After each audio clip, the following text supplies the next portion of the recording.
Pastinya adik-adik pernah mendengar suara petir kan? Kalau adik-adik dengarkan secara seksama, suara petir di malam hari akan terdengar lebih keras dibandingkan di siang hari. Kenapa coba? Pada siang hari, udara di permukaan lebih panas dibandingkan di malam hari. Akibatnya, kerapatan udara di siang hari jadi lebih renggang dibandingkan pada malam hari. Perbedaan kerapatan udara inilah yang menyebabkan bunyi dapat dibiaskan. Yang ketiga, bunyi dapat dipantulkan. Pantulan bunyi terjadi ketika bunyi mengenai suatu penghalang, sehingga dapat terjadi gema ataupun gaung. Gema, gaung, apa itu gema? Apa itu gaung? Gema merupakan bunyi pantul yang terdengar jelas. Contohnya ketika adik-adik berteriak di tepi tebing. Nanti akan terdengar dengan jelas. Sedangkan kalau gaung adalah bunyi pantul yang terdengar kurang jelas. Contohnya adik-adik berteriak di dalam goa atau di dalam sebuah ruangan. Biasanya adik-adik akan mendengar suara yang tidak jelas. Bagaimana Sobat X Science? Menyenangkan bukan belajar sains?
Hey, aku punya pertanyaan nih buat kalian. Bagaimana caranya mematahkan pensil ini dengan hanya mengeluarkan tenaga yang sangat sedikit? Gampang kok, tinggal taruh di jalan, ntar ada mobil lewat. Patah juga kok. Dilindas maksudmu? Iya, nggak usah pakai tenaga lebih.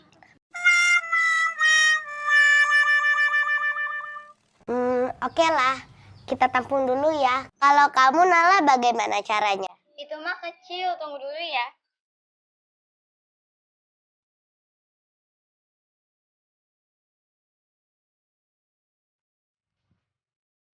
Perhatiin ya. Coba deh lihat. Nah, patah kan pensilnya? Ya, itu mah bukan patah beneran. Iya sih, bukan patah beneran, tapi kamu jenius. Pemenangnya adalah Nala. Halo Sobat X Science, jumpa kembali bersama Kak Herman dalam program kesayangan kita, X Science, Eksplorasi Sains. Adik-adik, pernah tidak adik-adik mengalami ketika sedang belajar, tiba-tiba listrik mati? Suasana jadi gelap. Dilanjutkan tidak kira-kira belajarnya? Tidak. Karena apa? Ketika adik-adik sedang belajar, adik-adik butuh cahaya. Adik-adik tahu tidak cahaya itu apa? Cahaya adalah energi berbentuk gelombang elektromagnetik yang tidak membutuhkan medium dalam perambatannya. Benda yang dapat memancarkan cahaya disebut sumber cahaya. Adik-adik tahu tidak? Sumber cahaya di tata surya kita yang paling besar adalah matahari. Jarak matahari dan bumi kurang lebih 149,6 juta kilometer. Jauh sekali ya. Namun, cahaya matahari bisa sampai ke bumi loh. Padahal ruang angkasa adalah wilayah yang ruang hampa. Hal ini membuktikan bahwa gelombang cahaya dapat merambat tanpa perlu medium.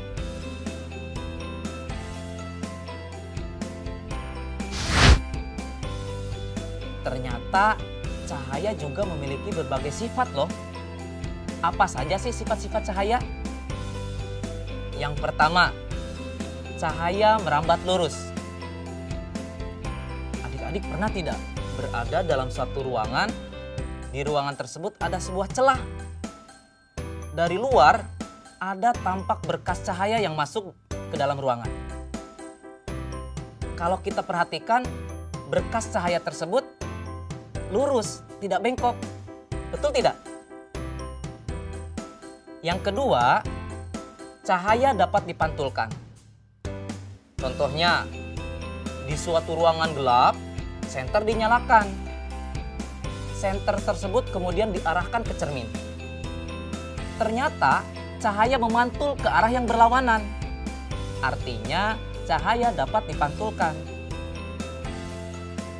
Ketiga, cahaya dapat menembus benda bening. Buktinya dapat kita lihat bahwa ternyata cahaya dapat melewati gelas kaca yang bening.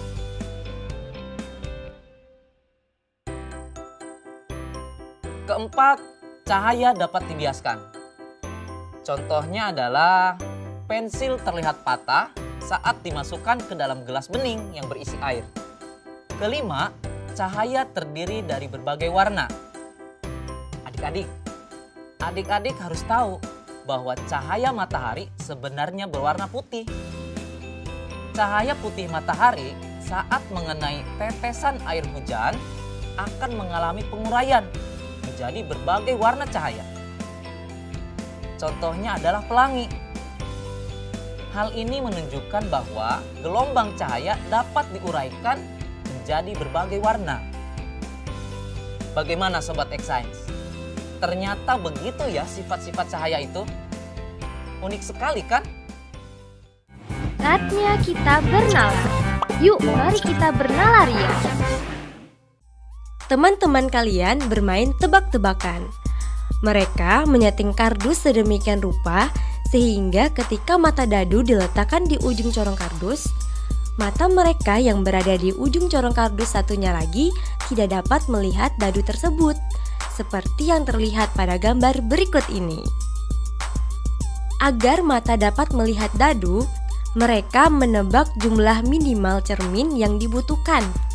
Nala menebak sedikitnya butuh 3 cermin, sedangkan Ria menebak sedikitnya butuh 4 cermin. Tebakan siapa yang paling benar? Jelaskan jawabanmu.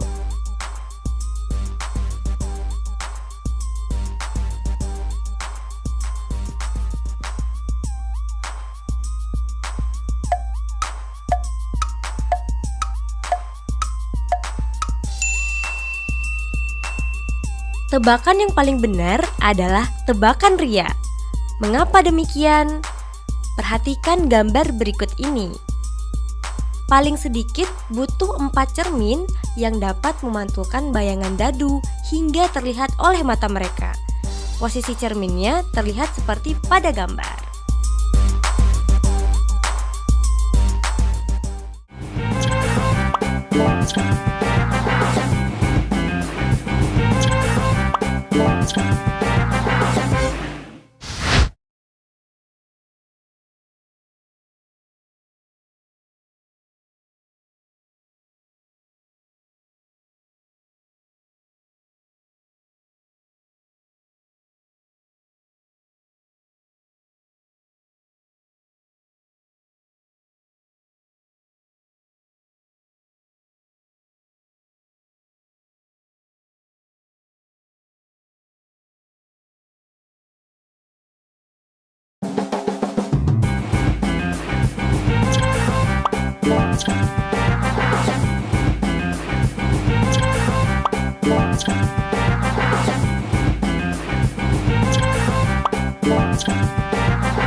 Kok aku ganteng ya? ganteng dari kejauhan. Waduh, cobalah sekali-sekali kamu puji aku. Ya kamu tau lah, aku orangnya jujur. Coba sini, aku lihat di cermin. Tuh kan, cermin aja jujur.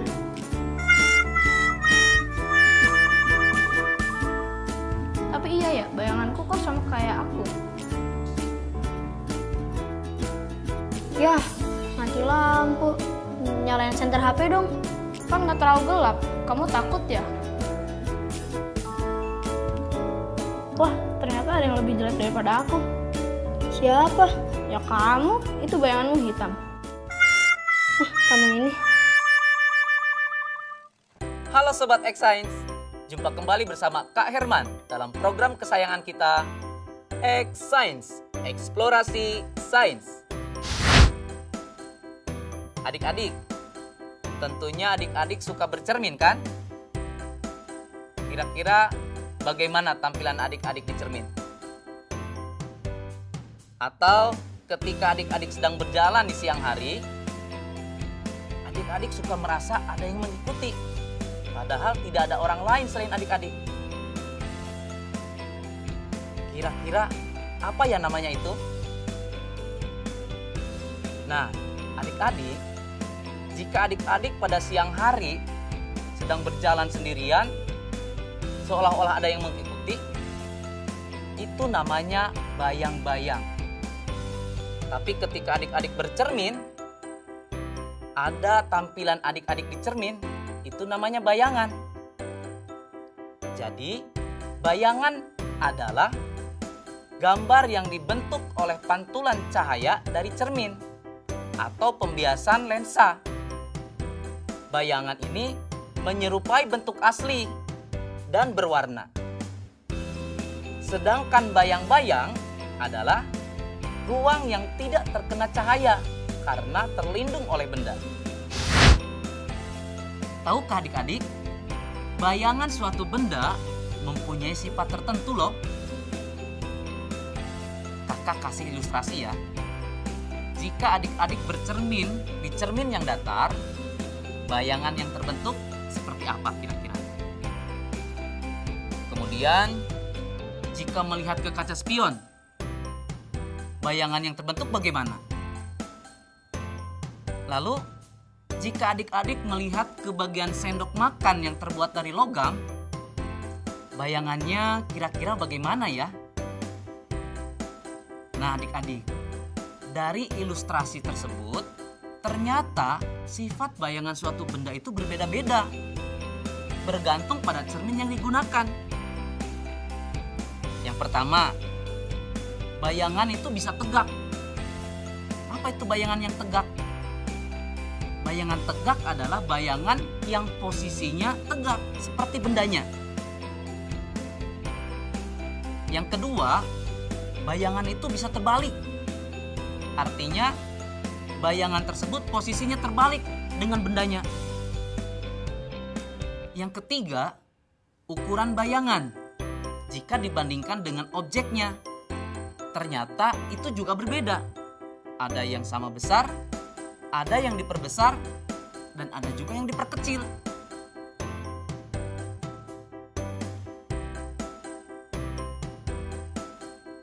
Keempat, bayangan itu bisa nyata ataupun bisa maya. Yang bagaimana sih bayangan yang nyata itu? Bayangan yang nyata itu adalah bayangan yang bisa ditangkap oleh layar. Sedangkan bayangan yang maya, bayangan yang tidak dapat ditangkap oleh layar. Saatnya kita bernalar.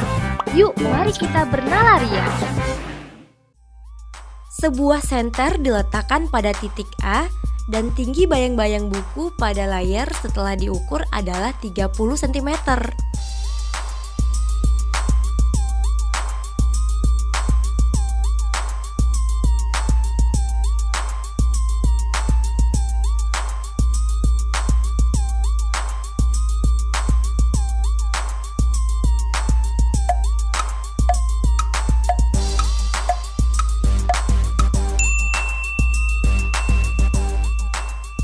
Nah adik-adik, beginilah jawaban dari soal nalar yang tadi diberikan. tinggi bayangan buku pada layar menjadi lebih besar dari 30 cm. Hal ini disebabkan karena posisi buku menjadi lebih dekat dengan sumber cahaya. Semakin dekat dengan sumber cahaya, bayangan yang terbentuk akan semakin besar. Nah, bagaimana adik-adik? Menarik bukan penjelasan tentang bunyi dan cahaya? Belajar lebih menyenangkan bersama X-Science. Sampai jumpa!